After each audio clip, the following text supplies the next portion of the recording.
Oh, yeah, no problem. I think that's great.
Today is Megan's birthday.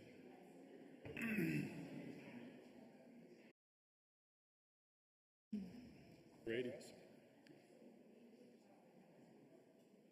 Okay, good evening, everyone. I'd like to call to order the regular meeting of the Haywood County Board of Commissioners for Monday, May 16th, 2022. Our first order of business will be our Pledge of Allegiance, and then we'll have our Pastor Josh Fraser come forward for invocation. So if everyone would please stand for the pledge.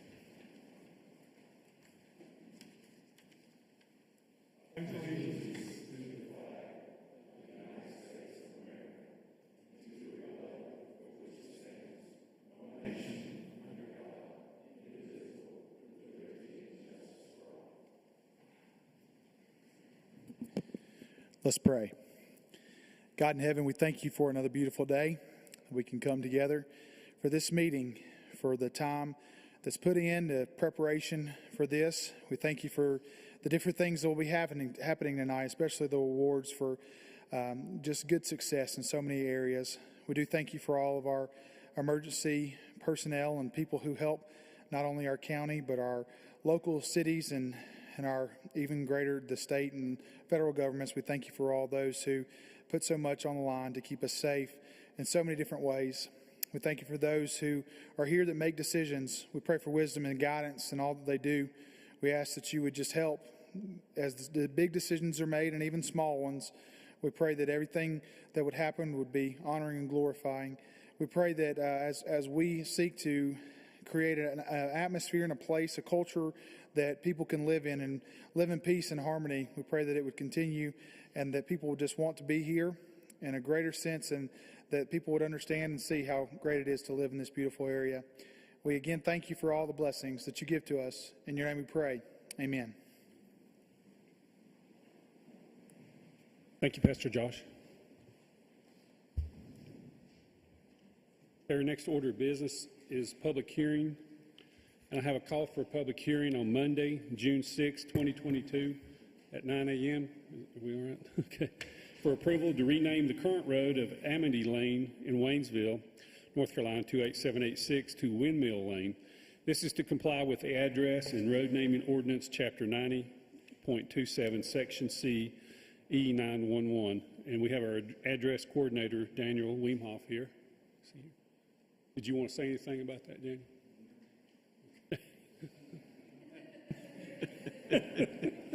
That's good. Okay. So, do I need a motion for that, Tracy? Okay. So, can I have a motion for that? Well, can we have the hearing on Monday morning if we change those rules? Yeah. Okay. So we can, I mean, used to we could only have hearings in the evening. Evenings, yeah. We change that. And have the people involved in that road, have they been notified of the name Windmill Lane? Hey, come on up, Daniel. Come up to the podium if you would.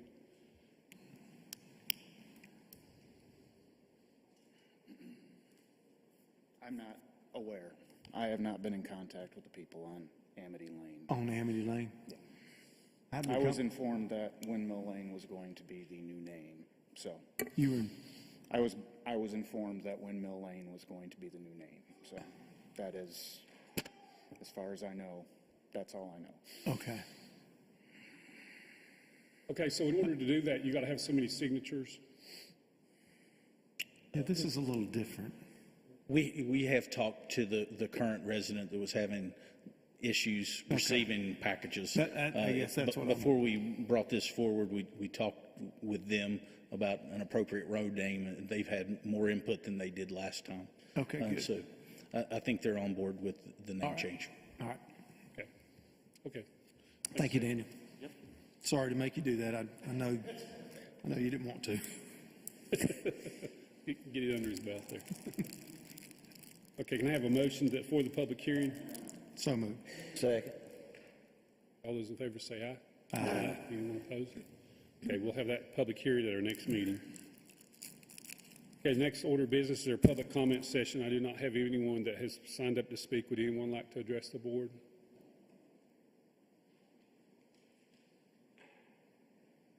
Seeing no one, I'll close the public comment session. We will go to constituent concerns. And I would like to, under constituent concerns, I would like to recognize the North Carolina Association of, well, let me just say that the North Carolina Association of Public Safety Officials have awarded Haywood County Sheriff's Office, the Communications Division, the 2022 Communications Team of the Year Award during the annual conference in Wilmington, North Carolina on May 4th, 2022. And I want to recognize their Sheriff, Christopher, to speak about the award. Welcome, Sheriff. And we're going to have...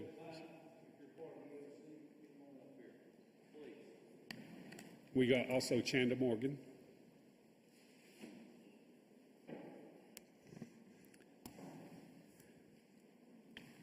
As this group comes and lines the front right here,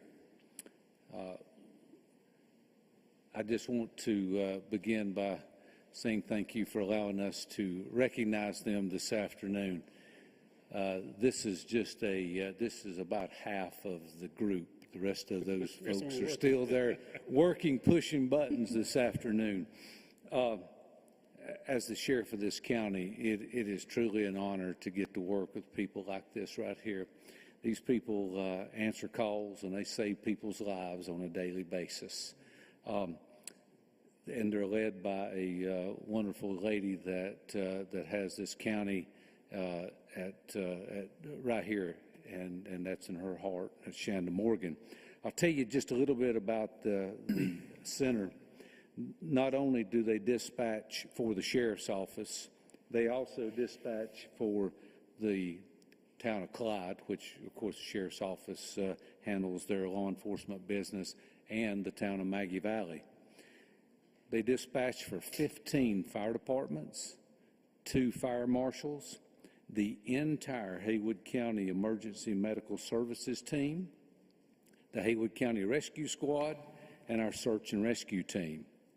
They also dispatch our deputies out at Lake Junaluska for their security time. They also dispatch animal control. They, after hours and on the weekends, they dispatch Haywood County DSS after office hours, Junaluska Sanitation Division or the district after office hours, and also the Maggie Valley Water Department, to include probably some more that I have not gotten written down. But these guys and girls, they're 24/7. They're there whenever I get there in the morning, they're there whenever I leave at night, and they are for the people of this county. And for them to win this award, you know, they give out one of these per year, and there's 100 counties. So that tells you what kind of quality that you have working for you and for the rest of the citizens of our county. One of the things that I want to thank y'all for, again, is the fact that you gave her the opportunity to hire more employees this past year. That has been a blessing to our law enforcement, fire officials, as well as people needing to call 911 and getting somebody to answer the phone. Very, very important. In 2015, 130,000 phone calls came into that office. 2021, 160,000 calls. Dispatch calls in 2015 was 44,508. This past year, 66,624 calls were actually dispatched. So that means that at least one person, and most of the time two, has been on the phone with someone before this thing gets dispatched. And these folks do a tremendous job for us. And so I thought it very appropriate for us to bring them in and honor them this afternoon for just a minute. And I want Shanna to take just a minute as well. Shanna, thank you. Thank you.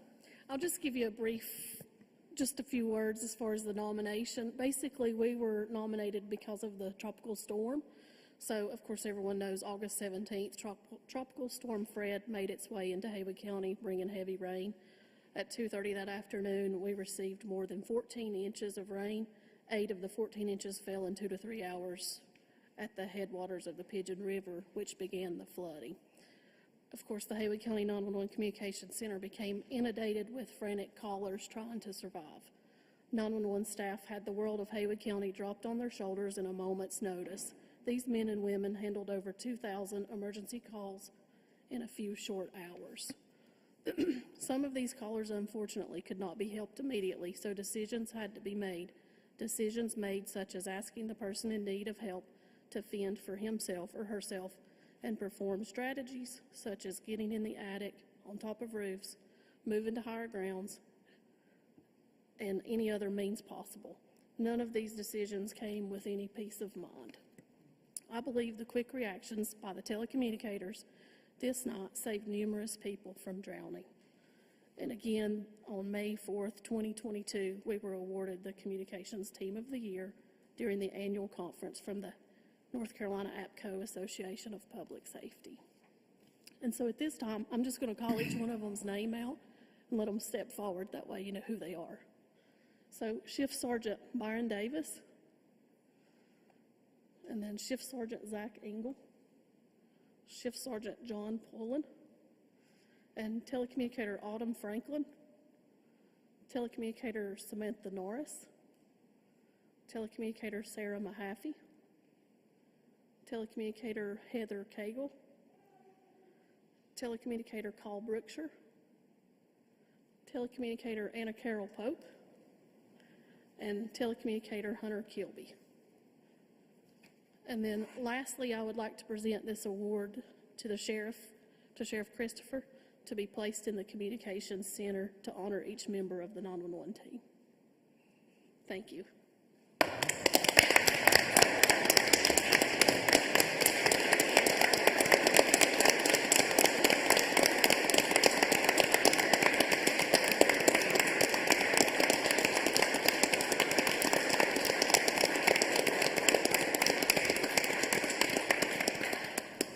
Thank you very much. And if you don't mind, just look back here at the families that are involved.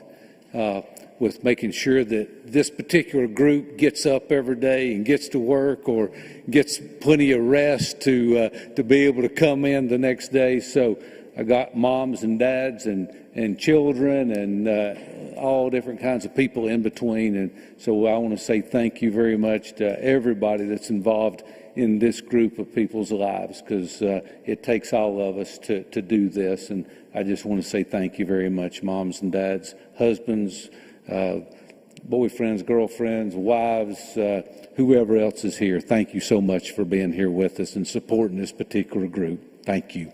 Thank you all for letting us have this time. Thank you. Sure. And I just wanted to say one more thing. We just received word today from North Carolina Governor Roy Cooper has proclaimed May 15th through May 21, 22 as Emergency Medical Services Week. And the theme for EMS Week 2022 is EMS Rising to the Challenge. Regardless of the hardships faced by EMC agencies, whether it is increased call volume, extended wait time at receiving facilities, shortage of personnel, working at vaccination sites, or EMS filling voids in other healthcare disciplines, our EMS department has risen to the challenge. Thank you to every EMS professional for your exceptional service to our community. We certainly and sincerely appreciate your long hours and taking time away from your families to provide emergency care to our community. So thank you all. And I know they probably had to get back to work or leave, but we wanted to also recognize them for that also.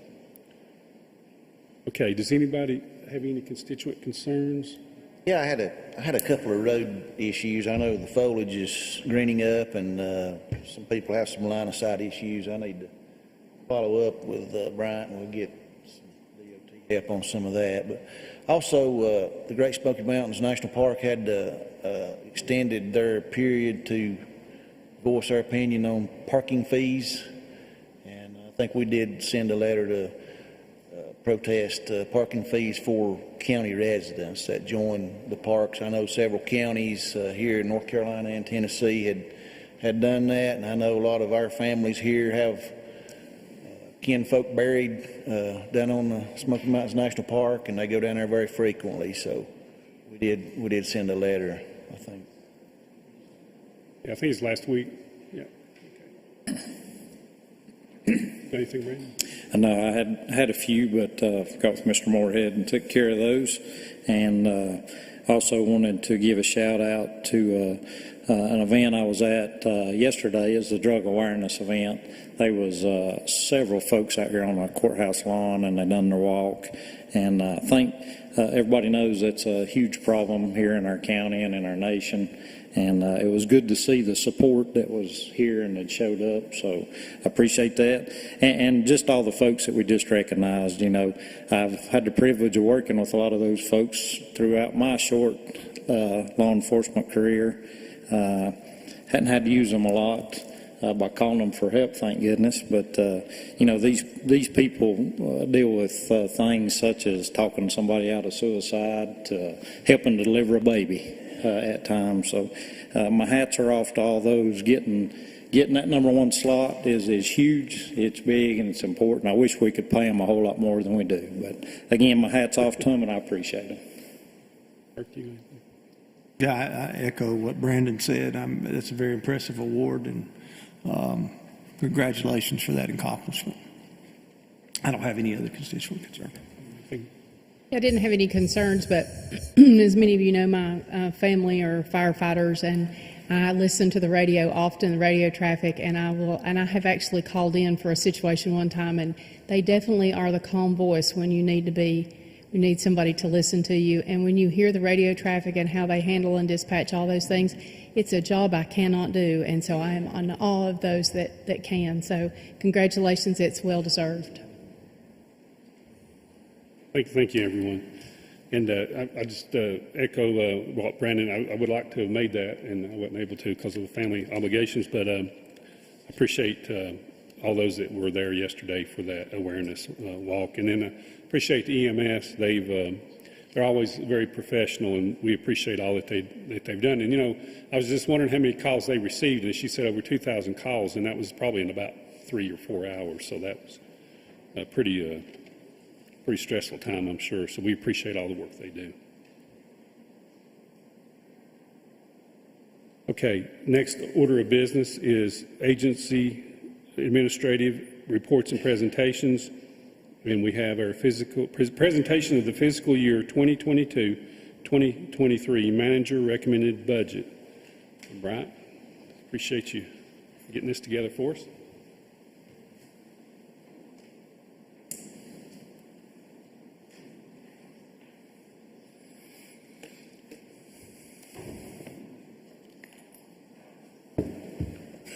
Thank you, Mr. Chairman. Before we begin, I just want to thank the board for their guidance on working through the budget process, the department heads for their requests and patience as we go through it. Chris, appreciate him sitting in on the budget reviews this year. I think I can sort of conscripted him into to working with Will and I. And then a big thanks to Will. He's worked really diligently on this budget, helping come up with lots of reductions, but still provide service to the community. And he's put together a really good-looking budget book to share with the public. So thanks to him. We'll just jump in real quickly. Cy Simmons has something on the regular agenda and doesn't want to listen too much about the budget tonight. So, property tax is our largest revenue. For this year, we're actually anticipating a total valuation of $9.7 billion here in the county. The amount, $52.1 million, you see on this graph represents not just current year, but prior year taxes as well. And this represents an increase of $3.68 million.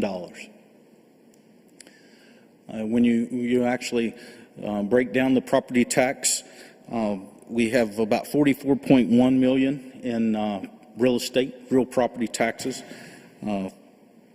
We have a smaller amount for motor vehicle and personal, and then corporate. One of the big changes this year, and thanks to Greg West and his staff, we've increased our collection rate. For current year, we had 97.39. Next year, our collection rate's projected at 98.16, an increase of 0.77%. Doesn't sound like a lot, but that actually yields about $690,000 new money just from getting our collection rate up. So that's huge for the county.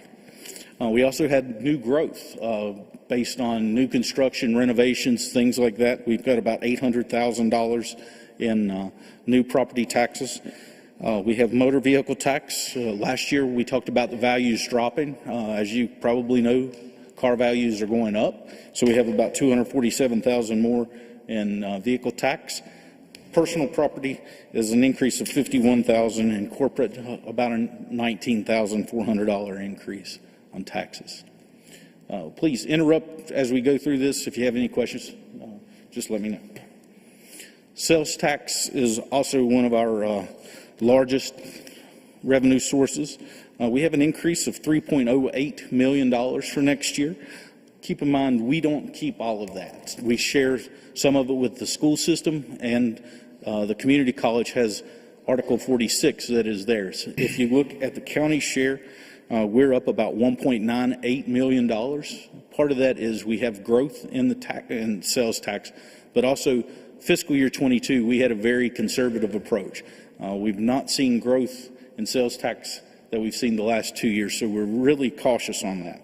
For next year, we have an increase of 3.75%. That's suggested by the North Carolina League of Municipalities. We're following their lead.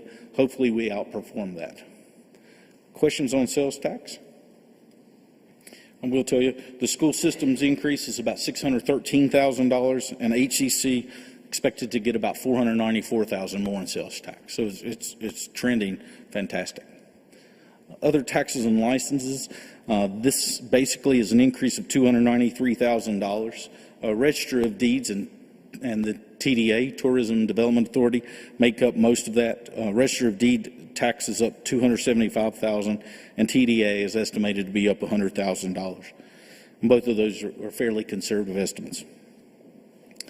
We're expecting no increase or no change whatsoever in the PILT, payment in lieu of taxes, and the beer and wine tax. We're holding steady at $592.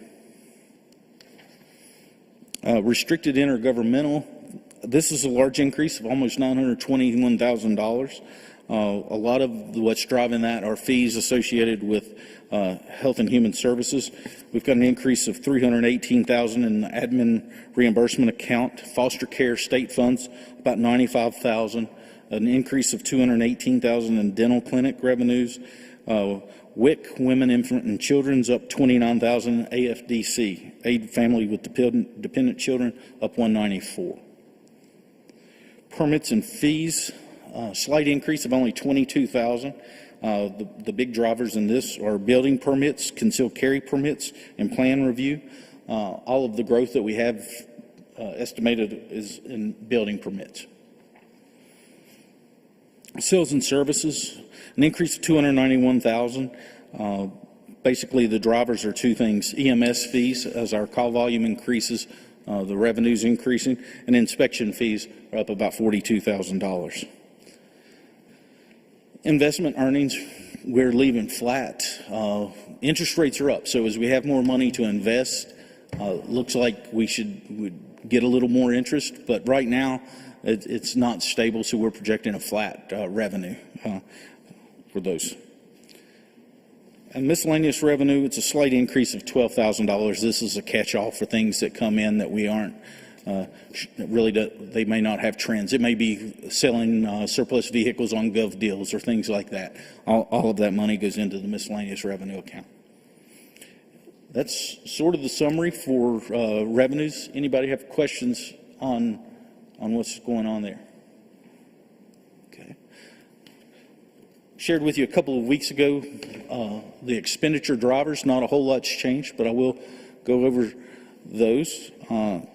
We did have 28 total positions, just over $1.7 million increase.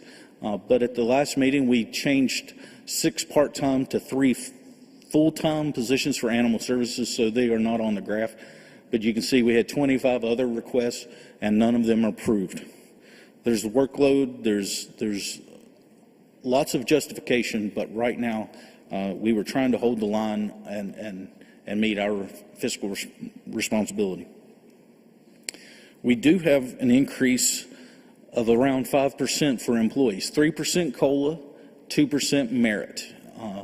So all employees would receive the 3% COLA effective the first full pay period in July. Employees, if this is adopted, should expect to see a 3% increase in their checks on July 22nd.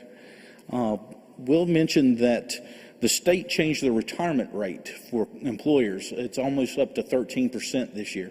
So we have to pick that up, and that was almost a $400,000 increase from the state retirement system.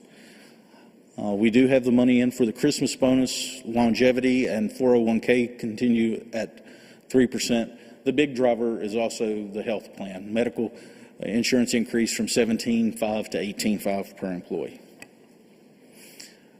Shared with you at the last meeting what the increases are for active employees. It's an increase of almost $1 million, and retiree insurance is only up about $63,000. So all in all, an increase of $951,000 to fund the health plan. You can see the trend. If you look at, I guess that's fiscal year 19, the trend was much steeper. We switched from Crescent to Aetna, and it's still increasing, but we're well below the national average as far as increases for healthcare costs. Talked with you a couple times now about spending by condition. These are the top 7 from last year. Total about $1.9 million. About $1.7 million of those are associated with lifestyle changes. So we do have funds in the budget to try to do more disease management. We think that if we can get more people into managed care, we can lower our insurance costs or our health care costs. So the goal would be to get to 60% of the folks eligible for managed care to be in the program. And if we were able to hit that, we think we could save about $380,000. Operating increases overall, we've got operating down to $1.499 million. Education is about $338,000 of that. We fund the funding formula with the schools at $245,000. This is the last year of the funding formula, so Dr. Nolte and I have already talked. We expect in August or September to sit down and try to come up with a new 3-year funding formula, so we should have something to you in the fall for that. And for the community college, we have an increase of $93,000. Their request was actually about $100,000 more. Now, this is a 3% increase. And I talked with Dr. White. She's understanding it, and you'll see we've cut our department's operating requests significantly. And I felt like through the conversations with the school or the college that we couldn't cut ourselves and not ask them to not get their full request.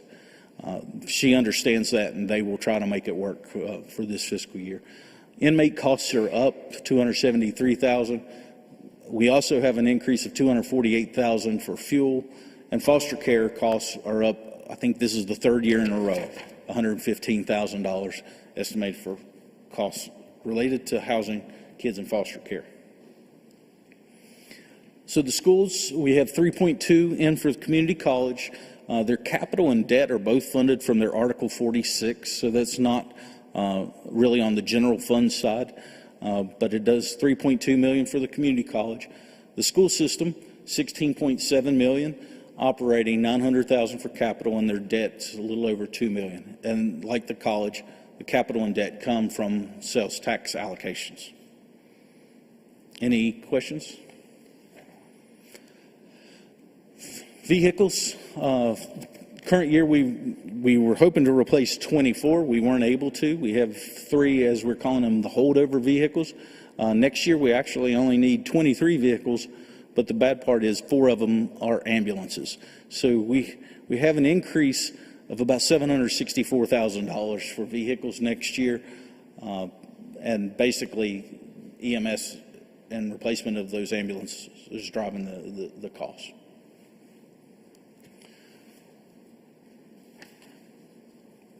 We've talked a little bit about the jail project, or a lot about the jail project. We actually have a contract from Mosley. It will be at the board's next meeting on June 6th. I think we've ironed out all of the details, and we'll bring it back to you guys June 6th.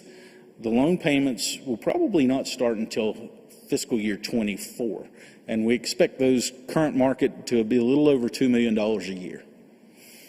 We've also talked about a major renovation or construction of the library. It's somewhere in the $8 to $10 million range. We do not have funds in for that project, but that's something that we can talk mid-year about if you would like us to pursue that. We have our financial advisors looking at our debt profile to see if layer in that debt will keep us in good shape. This is the county's debt profile. This does not include school or college debt, since those are paid for by sales tax. This is our existing debt profile, and this is what will look like with jail expansion. I shared with you last time some of the rating agencies' metrics.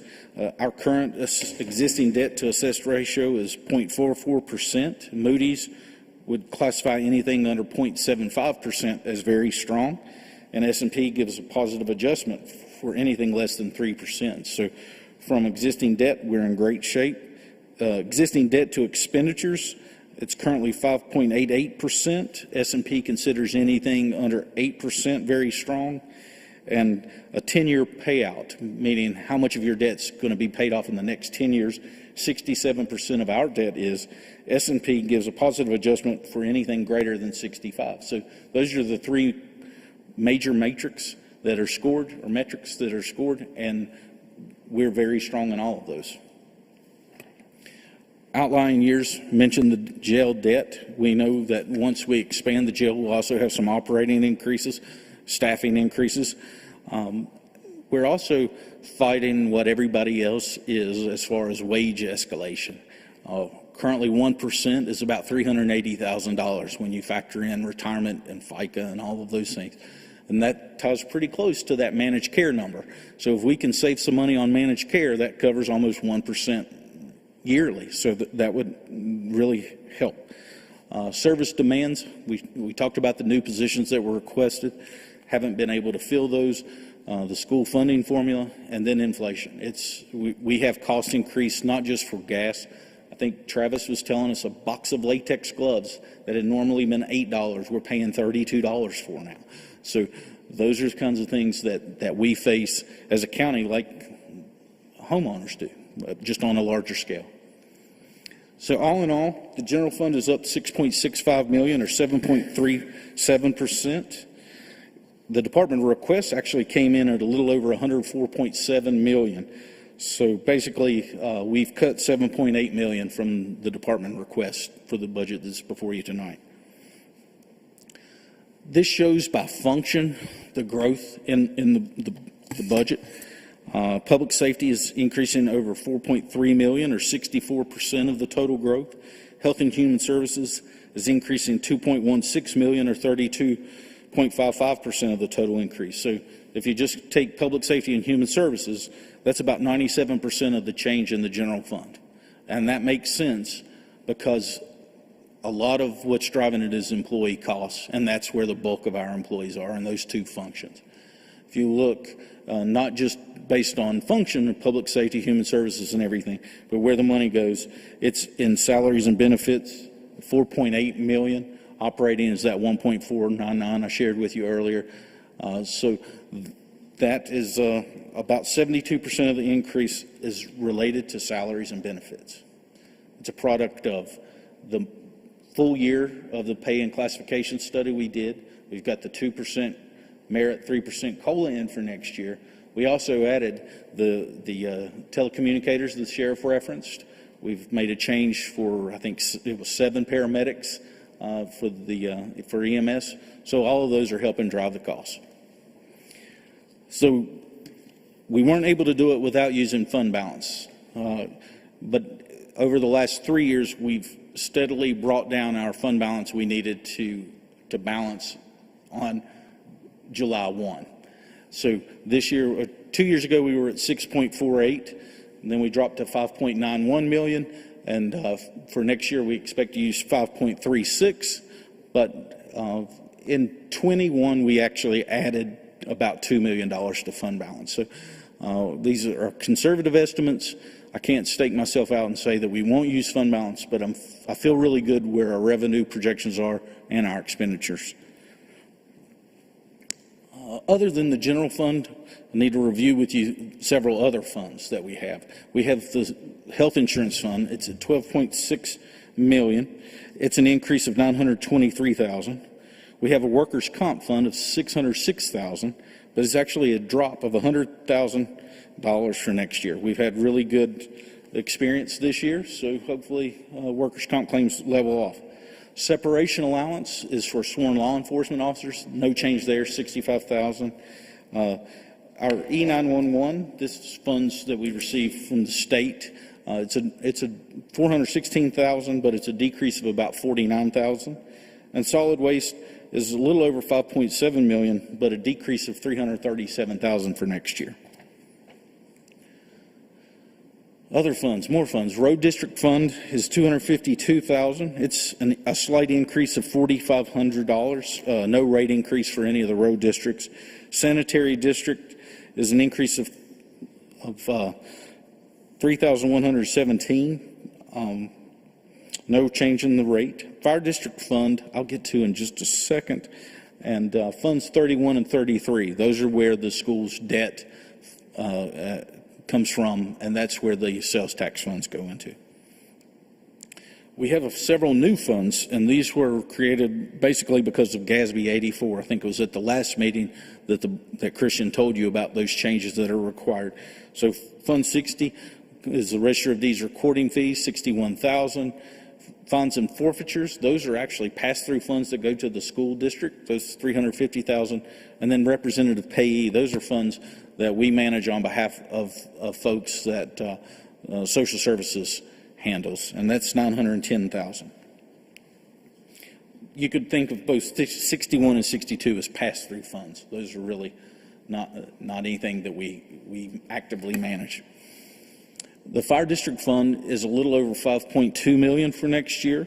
It's an increase of 347,000, but only one rate change. Crusoe has asked to go from 10 to 10.5 cents. That's a review of all of the funds. Public inspection, we actually will have copies in here with the clerk. We'll have copies at the library, and of course it will be on the website following this meeting. Lastly, the board may call for a special meeting on Tuesday, May 31st at 5:30 here for the public hearing on the budget. We can advertise that on May 22nd if you approve, and hopefully the board will consider adoption on June 6th. That's all I have, Mr. Chairman. I'll be glad to entertain any questions you may have. Thank you, Brian. Does anybody have any questions? I know you've already met with all of us individually, so we've had several hours to talk to you about what we would like to see. And you've incorporated all that, I guess. I think so, yes, sir.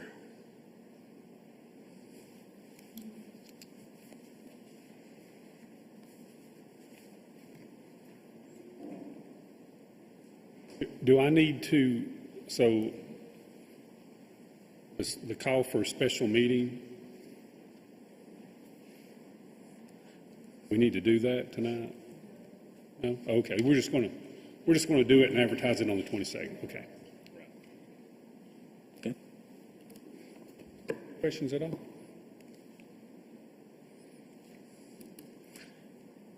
Thank you. Okay.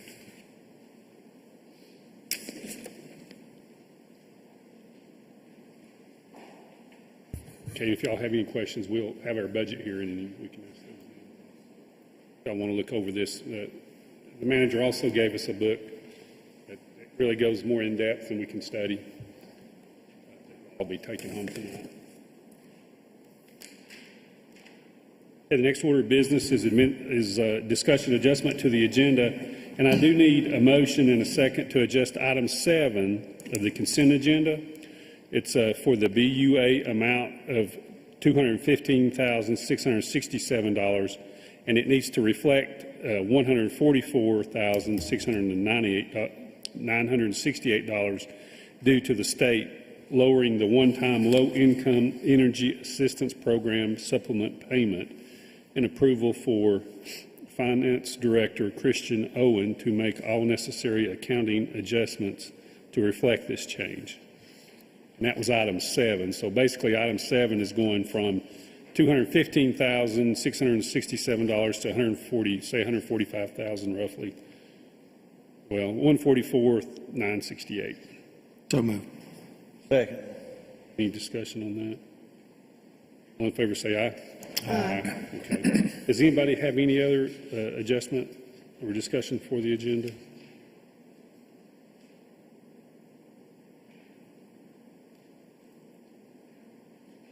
Okay, next order of business is the consent agenda. Does anybody have any questions on the 9 items in the consent agenda?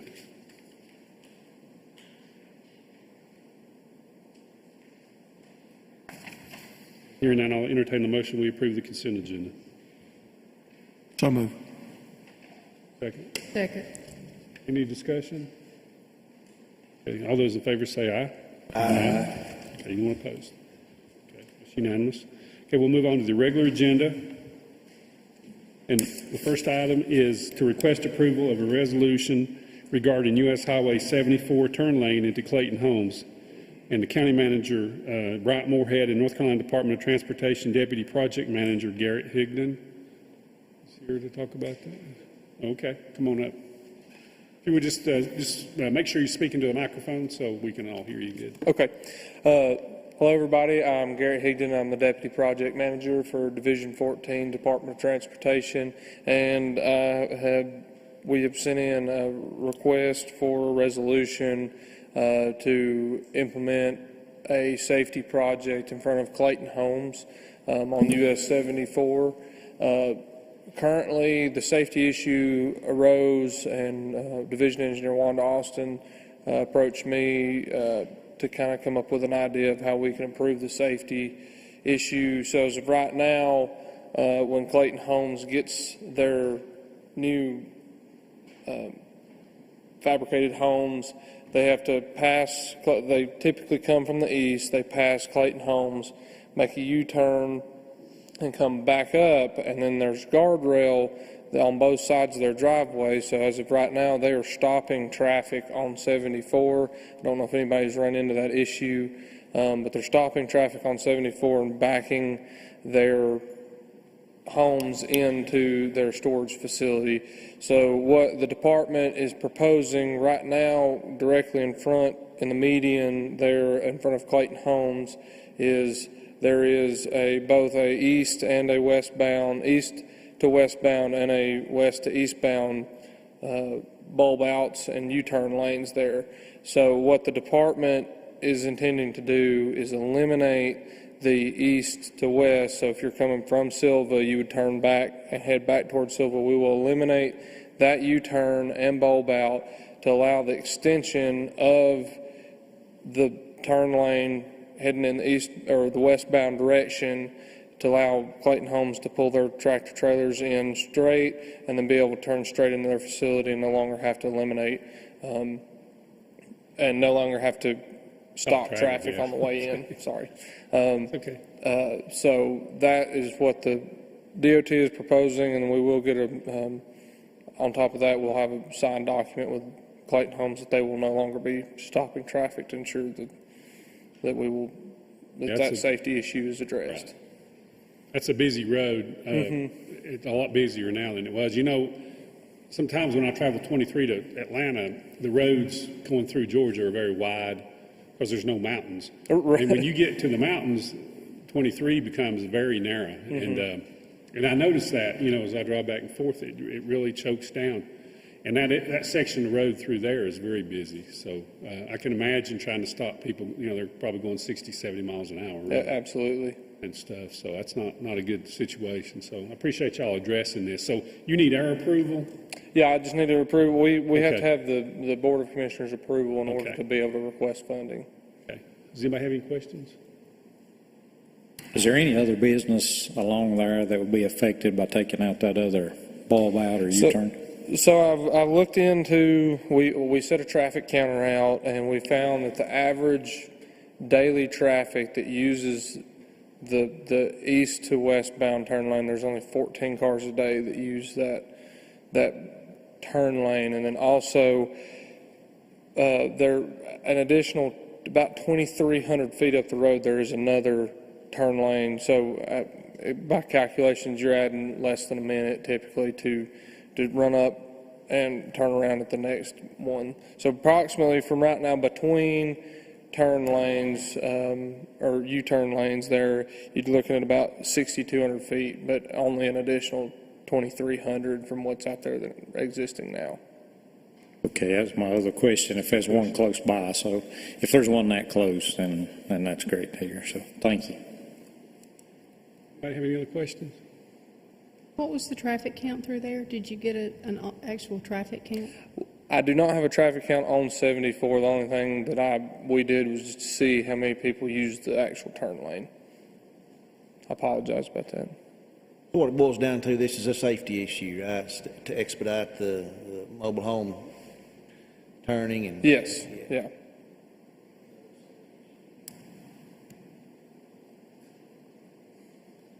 Any other questions or comments? Yeah, I'll entertain we approve of item 1 of the regular agenda. So moved. Second. Okay. Any other discussion? All those in favor indicate by saying aye. Aye. Anyone opposed? Okay, it's unanimous. Thank you so much. Okay, our next item is the request approval of a budget amendment for public safety, $84,270, to accept and appropriate non-recurring grant funds from the North Carolina Department of Public Safety to the Sheriff's Office to be applied towards the purchase of a 2008 Lanco Bearcat G2 armored vehicle. We have our Chief Deputy here tonight. Welcome, Jeff. Good evening, Chairman. Good evening, Commissioners. I come before you this evening asking for requesting that budget amendment to receive a grant, a one-time grant that was issued by the North Carolina Department of Public Safety sheriff's offices across the state. Our apportionment of that totals $84,270, and asking for a resolution to accept that. Okay. Does anyone have any questions? Jeff, could you just give a little background for the public as to why the Sheriff's Department needs to purchase this armored vehicle? Well, in looking at this, there's the next 5 items, or next 4 items, a total of 5 items that we'll be talking about as a culmination of funding, bringing sources together to purchase this. The reason it's needed is much needed. Numerous times have passed where we've had officer safety issues, we've had victim safety issues, we've had flood-related issues, we've had the opportunity in which we've needed to have protection for our deputies and EMS personnel and first responders that we have not been able to utilize. We've had to rely on other counties for their resources at times, from time to time. Most recently, over the last several years, we've relied on neighboring counties to offer resources that we should as a county be able to offer ourselves, that put us in a better place, give us the ability to safely respond to very volatile situations, numerous different situations, and this would offer that ability to be able to go in without exposing ourselves to any more danger than our deputies already exposed themselves to. It's no different than wearing body armor or anything such as that when you're dealing with a volatile situation where you may have you may be shot at, you may be threatened. We want to make sure that we ensure the safety of our deputies so that we can ensure the safety of the citizens of Haywood County.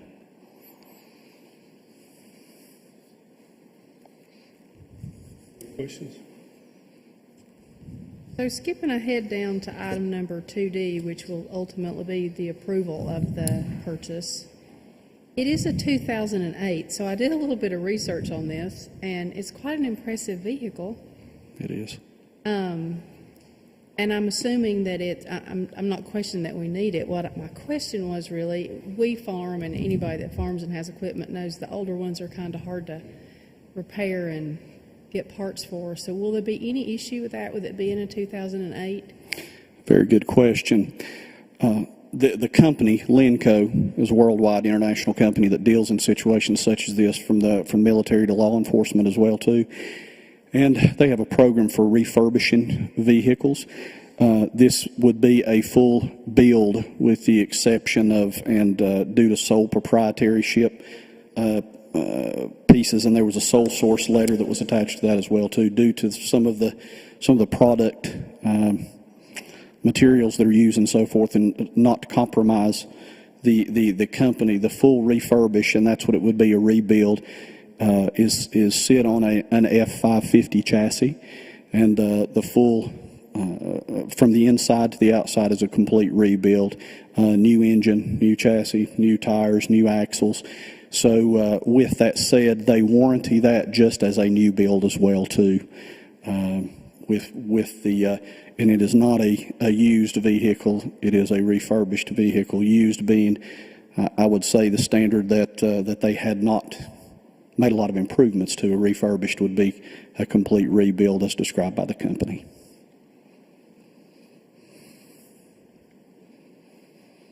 Any other questions? Hearing none, I'll entertain a motion. We approve item 1. So moved. I'm sorry, item 2. So moved. Second. All those, in discussion? All those in favor say aye. Aye. Okay, anyone opposed? Okay, that's unanimous. Okay, item 2A is to request approval of budget amendment for public safety, $79,587, to appropriate Sheriff's Department drug seizure funds received in current and prior years to be used towards the purchase of the 2008 Lanco Bearcat G2 armored vehicle. So we just need to... Yes, sir. Requesting that approval for the budget amendment. The $79,587 are forfeited drug seizure funds. Okay, good. Yes, sir. Okay. And asking for the approval to use that. Okay, any discussion? Okay, I'll entertain a motion. We approve item 2A. So moved. Second. Okay, all those in favor say aye. Aye. Okay. Okay, item 2B is to request approval of the budget amendment, public safety, $5,000, to appropriate current year donations received by the Sheriff's Department to be used towards the purchase of a 2008 Lanco Bearcat G2 armored vehicle.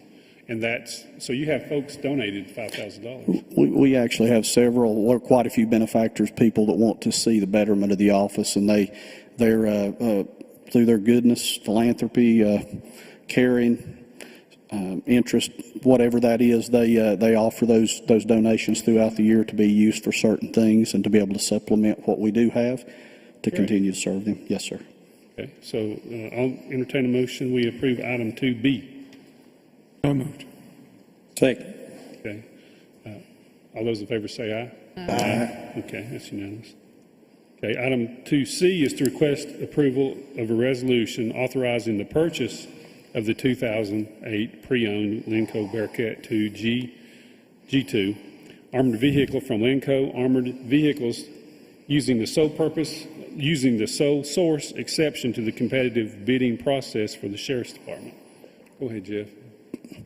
Yes, once again, it is the culmination of these three different funding sources to bring together the purchase of this Bearcat G2 under a resolution asking.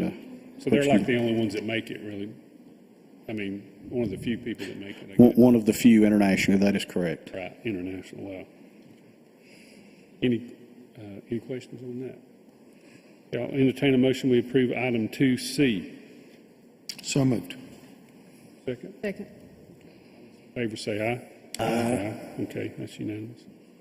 Okay, then item 2D, which was the final one, is to request approval to purchase the 2008 pre-owned Lanco Bearcat G2 armored vehicle for the Sheriff's Department in the amount of $179,725 to be paid from drug seizure forfeit funds, which is $79,587, grant funding, which is $84,000, donations, which is $5,000, and fiscal year 21-22 budgeted funds of $11,138.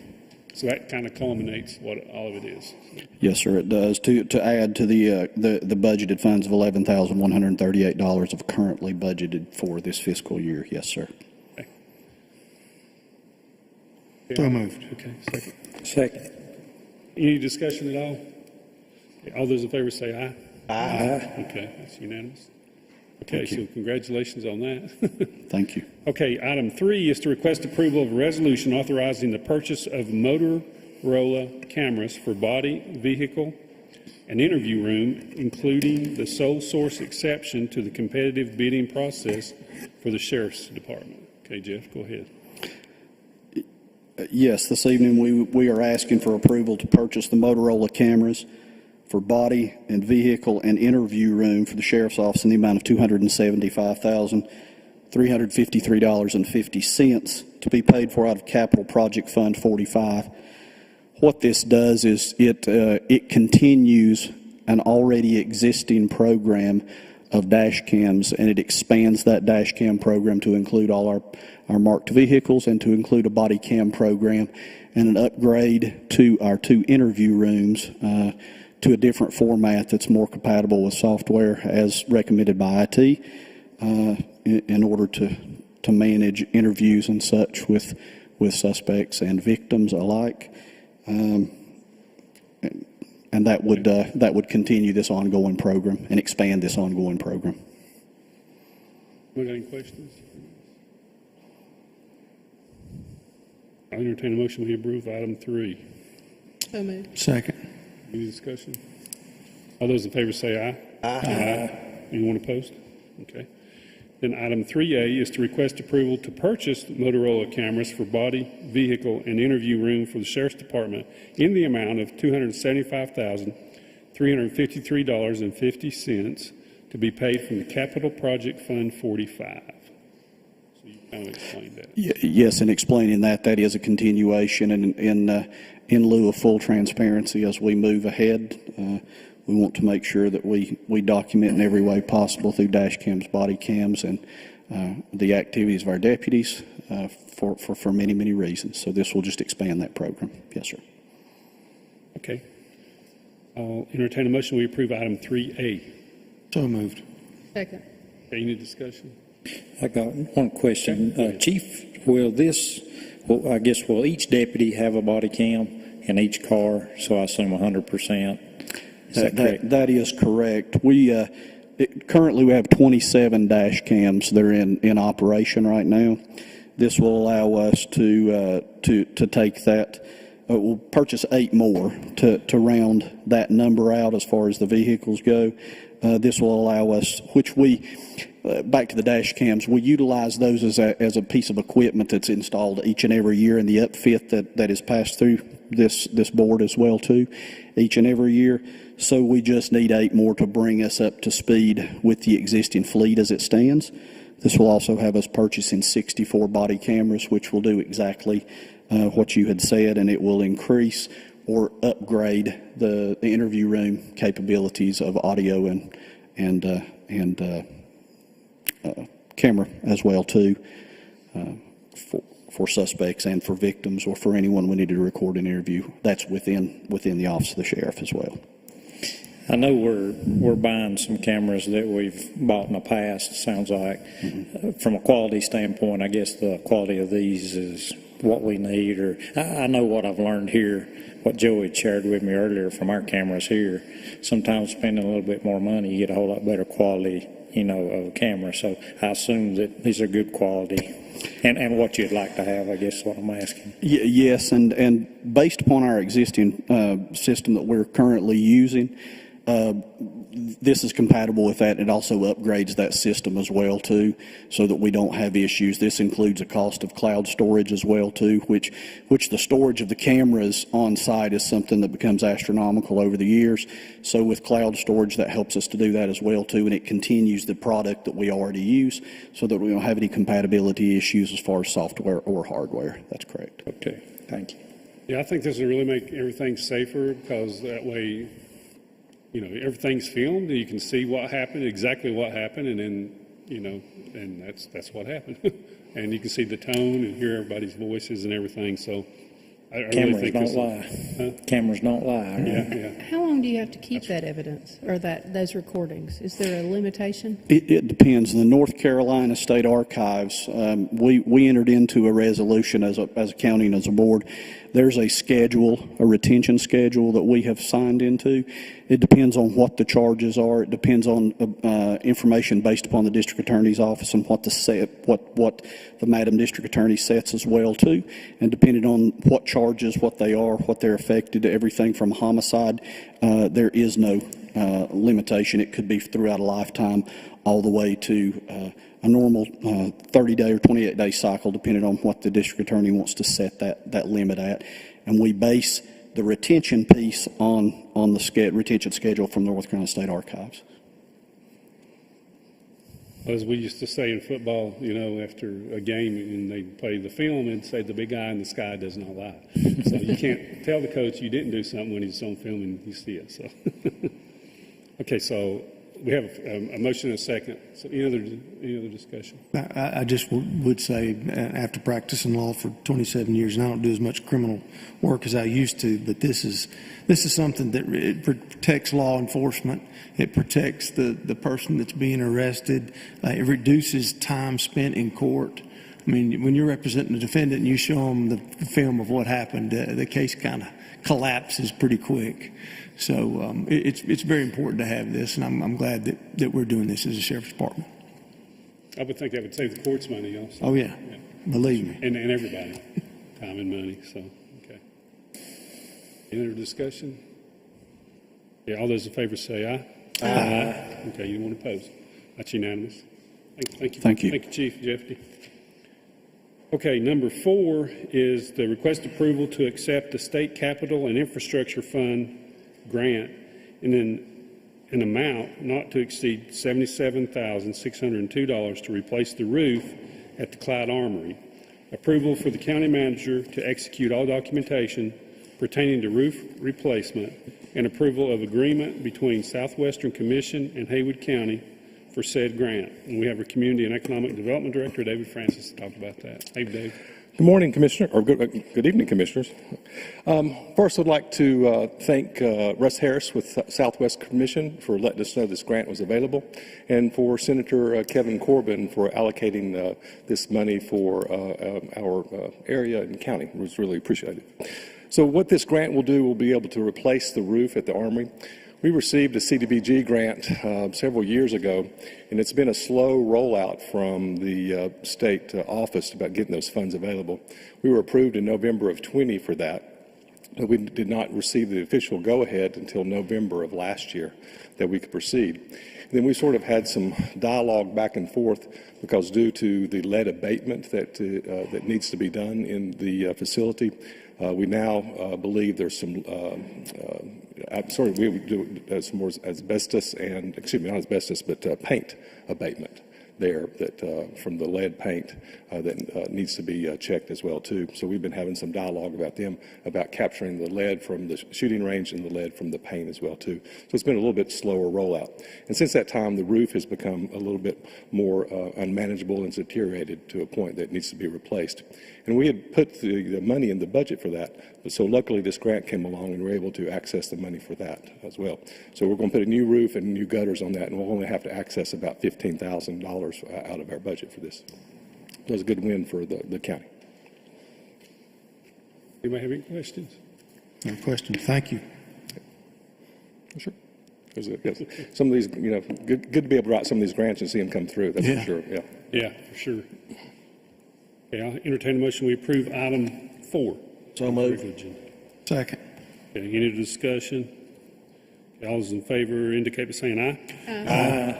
Anyone opposed? Okay, it's unanimous. Thank you, Dave. Okay, item 5 is to request approval of budget amendment for debt service principal, $3,935,085 to transfer fund balance restricted to schools from the fund balance to Fund 31 designated for school debt and capital spending. We have our finance director, Christian Owen. How's the baby, Christian? She's good. She's growing. Good. So what we're doing with this is we established Fund 31 and 33 this fiscal year so we could segregate the school and community college spending. So what we're doing is with the $3 million is we are moving the 6/30/2021 fund balance into there. So it's out of the general fund, and the general fund's money is all the general fund, and there's not, it's a truer picture of where we stand with fund balance, and the school's money is segregated in its own fund. Passing through, right? Yeah. It just makes reporting a lot easier. Okay, good. And provides a clearer picture for the schools and the community college of how much money they have for debt and capital spending. Any questions for Christian? But not only that, but I think it makes it clearer for us too. When we look at it, we realize what, Yes. When I look at it, I see all the money there versus what's actually the schools. So Yes, I think it's it'll not help an us overinflated fund balance for Right. the county. Right, exactly. Okay, so entertain a motion, we approve item 5. So moved. Second. Any discussion, any other discussion? All those in favor say aye. Aye. Okay, anyone opposed? Okay, it's unanimous. Okay, Christian, we'll move on to item 6, to request approval of a budget amendment, debt service principal, $4,596,158 to transfer fund balance restricted to the community college from the general fund to Fund 33 designated for the community college debt and capital spending. Christian, this is a similar. Exact same scenario. The $4.5 million is the 6/30/2021 fund balance that's segregated for the community college. So I'll entertain a motion. We approve item 6 of the regular agenda. So moved. Second. Any other discussion? All those in favor say aye. Aye. That's unanimous. Thank you, Thank you. Christian. Okay, our next order of business is appointments, and County Manager Bryant Moorhead will, we request approval of an appointment of one position to vote for the Haywood Community College Board of Trustees. We interviewed 4 potential candidates for this position, and they were all very qualified and very good candidates. Haywood County is blessed to have so many people that want to apply for these boards. They were all very qualified.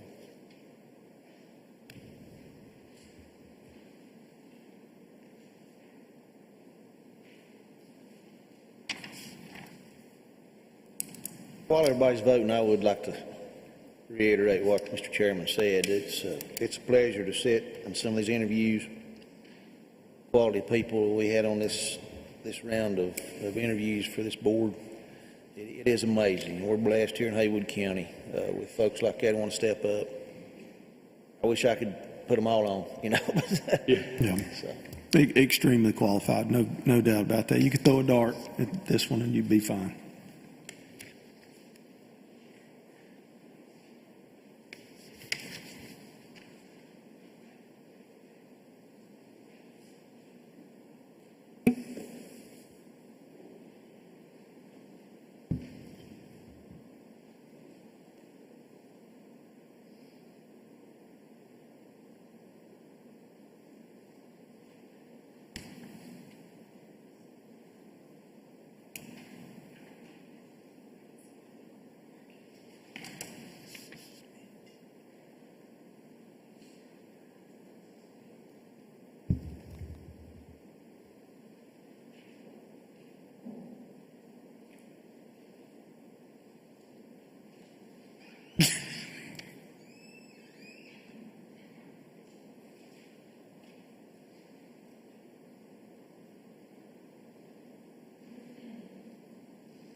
Mr. Chairman and members, you've appointed Paul Turner as the new appointee to the Haywood County Board of Trustees.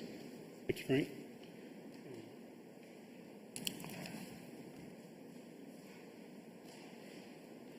Okay, our next order of business is closed session, but we do not have any. And before we adjourn, I just want to announce that there will be a public hearing on Tuesday, May 31st at 5:30 p.m. to receive public input on the proposed budget for fiscal year 2022-2023. And the notice of the public hearing will be advertised in the Mountaineer on May 22nd, 2022. Is there any other business to bring before the board? Need a motion that we adjourn? Make a motion to I don't know what adjourn. that's supposed to mean. Oh, okay. I don't know if we're supposed to bring this up at the board meeting or not. What is that? I don't know. Somebody left this right in front of my. I think it's one of the staff. I look at y'all's faces. It doesn't look like one of my commissioners playing a prank on me. I think we need to have a full discussion of this. You want an investigation? Yeah, investigation right now. Do you got any of those body cams?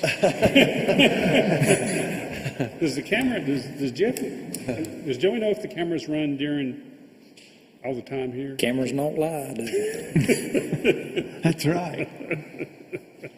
I'll find the culprit. We need to find the sheriff. We'll file an investigation with the sheriff's department right now. Okay, so I had a motion and a second, right? I second it. Okay. You butted in. We didn't have a discussion, did you? Okay, all those in favor say aye. Aye. Okay, we're adjourned, and everybody have a good week. Thank you.